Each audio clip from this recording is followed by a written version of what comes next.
Physical గా నీ ఒంటి మీద దెబ్బలు ఎందుకు వేయొద్దన్నానో తెలుసా? నిన్ను మెంటల్ గా కొట్టాల్సిన దెబ్బలు చాలా ఉన్నాయిరా.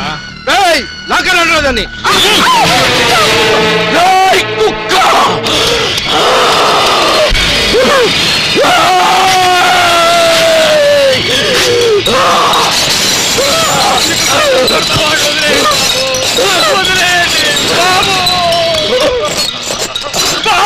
ఆ విషయంలో నీ మొగుడు చేసింది తప్ప కాదా? తప్పేనండి. నాకు పిల్లలు కూడా లేరమ్మా. అన్యాయంగా నా భార్య ఆత్మహత్య చేసుకుంది. కారణం నీ భర్త. అవునా కాదా? అవునండి. కాబట్టి రక్తానికి రక్తం, ప్రాణానికి ప్రాణం, పెళ్ళానికి పెళ్ళాం. వాడి పెళ్ళానివి నువ్వు చచ్చిపోవాల్సిందే. ఆ గరిగ ముంత ఇటు పట్రా.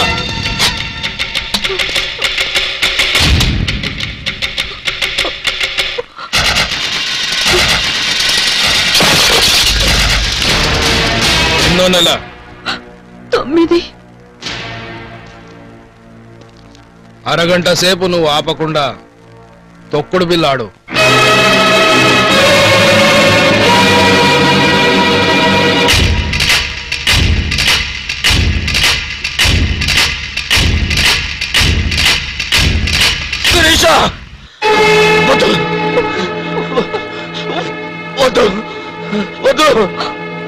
ఏంటి తొక్కుడు బిల్ల ఆడతావా లేదా?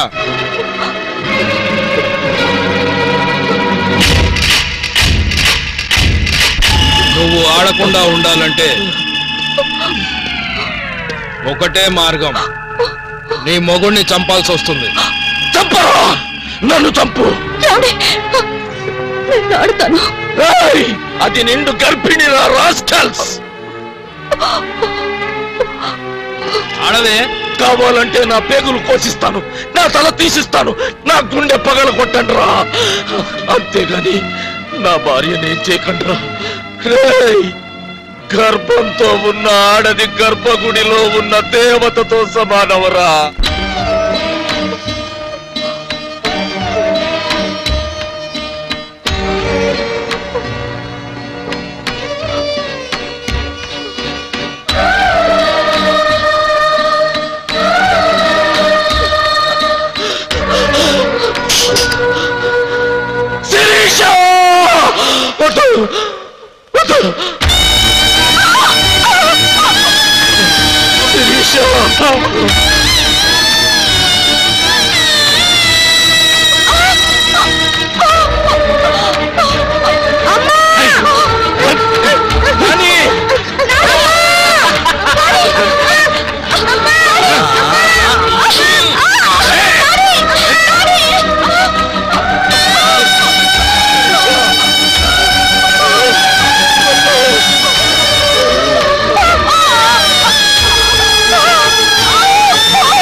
పెళ్ళానికి పెళ్ళాం, చెల్లుకు చెల్లు. మరిప్పుడు సంసారానికి సంసారం. నీ వల్లనే మా పెళ్ళాలందరూ పుట్టింటికి వెళ్ళిపోయారు. మళ్ళీ కొత్తిల్లు కట్టి గృహప్రవేశం చేసే వరకు వాళ్ళు మరి ఉప్పు కారం తింటున్న వాళ్ళం కదరా, ఎవరితో సంసారం చేయాలి?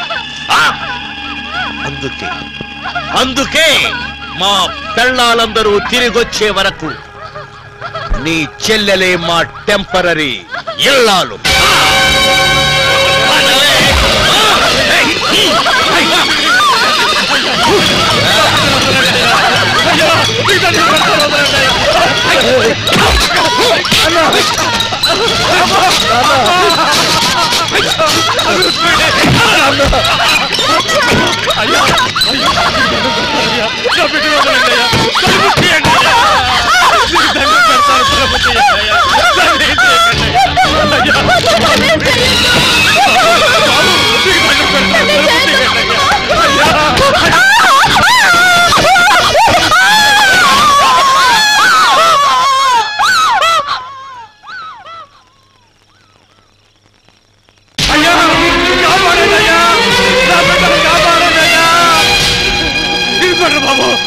బాబు, ద్వారం జరిగిపోతుంది బాబు. మీరు వచ్చి నా బిడ్డను కాపాడండి బాబు. మీరు రండి బాబు, మీరు కూడా రండి బాబు. నా బిడ్డను కాపాడండి బాబు. అసలు ఏం జరిగిందండి? బాబినీడు ఆడు తమ్ముళ్ళు నా కుటుంబాన్ని సర్వనాశనం చేస్తున్నారయ్యా. ఇన్స్పెక్టర్ గారు, నా బిడ్డను కాపాడండి అయ్యా. మూడో ప్రపంచ యుద్ధం జరుగుతున్నంత పిల్లపిచ్చారు కదండి. అవును, శీలం దోచుకోబోతున్నారా, దోచుకున్నారా? ఇతను ఉన్నప్పుడే రేపు స్టార్ట్ అయితే అంతా అయిపోయి ఉంటుంది సార్. అవును, కరెక్టే కదా. అయినా అంతా అయిపోయిన తర్వాత మేము చేసేదే ఉంటుంది. చూడండి, దొంగతనం జరిగితే దొంగను పట్టుకుని 4 తన్ని సొమ్ము తిరిగి ఇప్పించగలం. కానీ రేపు చేసిన వాళ్ళు అరెస్ట్ చేసినంత మాత్రం పోయిన శీలం తిరిగి వస్తుందో చెప్పండి. అయినా దోచుకున్నోడి దగ్గర నుంచి తిరిగి తెచ్చివ్వడానికి శీలమేమన్నా తులం బంగారమా, బెత్తడి భూమా? అది తెలుసుకోవడానికి ఆ దేవుడు నాకు ఆడపటకివ్వలేదు బాబు. పెద్ద మనిషి 50 సంవత్సరాలు దాటిన నీ అమ్మని అడగరా చెబుతుంది శీలం అంటే భూమో బంగారము. కానీ బాబు, శీలం విలువ ఏంటో నాకు తెలియకపోయినా శీలం పోవడం అంటే ఏంటో మాత్రం నాకు బాగా తెలుసు.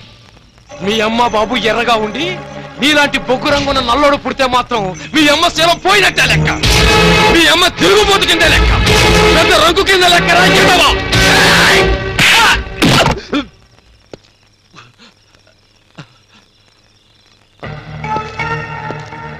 మళ్ళీ నోరెట్టా ఉంటే చంపేస్తా.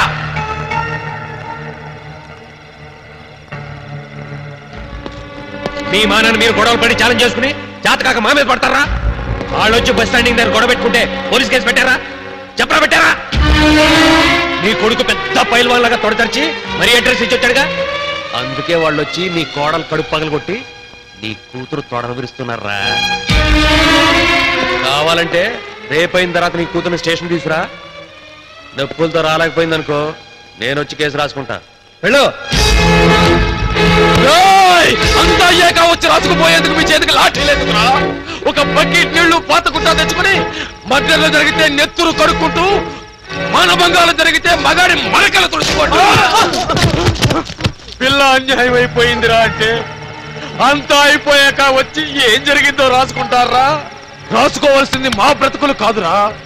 గోడలు దూకే మీ పెళ్ళాల కాళ్ళ దగ్గర నిలబడి ఎంతమంది రంకు మొగుళ్ళు వచ్చిపోతున్నారో లెక్క రాసుకోండి. ఈ పోలీస్ స్టేషన్ కన్నా భోగందారి కొంపనయమురా. ఆశగా వెళితే 10 నిమిషాల సుఖాన్నిచ్చి పంపిస్తుంది. రేయ్, తప్పించినోడు పెంట తిని అది గొంతు తెగడానికి మా రక్తం తాకే పిశాచాలు రా మీరు. రేయ్, మీరు దిక్కుమాలిన చావు చేస్తారా, కుక్క చావు చేస్తారా? నీతికి మారు పేరైన ఈ ముద్రగా త్రిమూర్తులు పెడుతున్న శాపం రా ఇది, శాపం.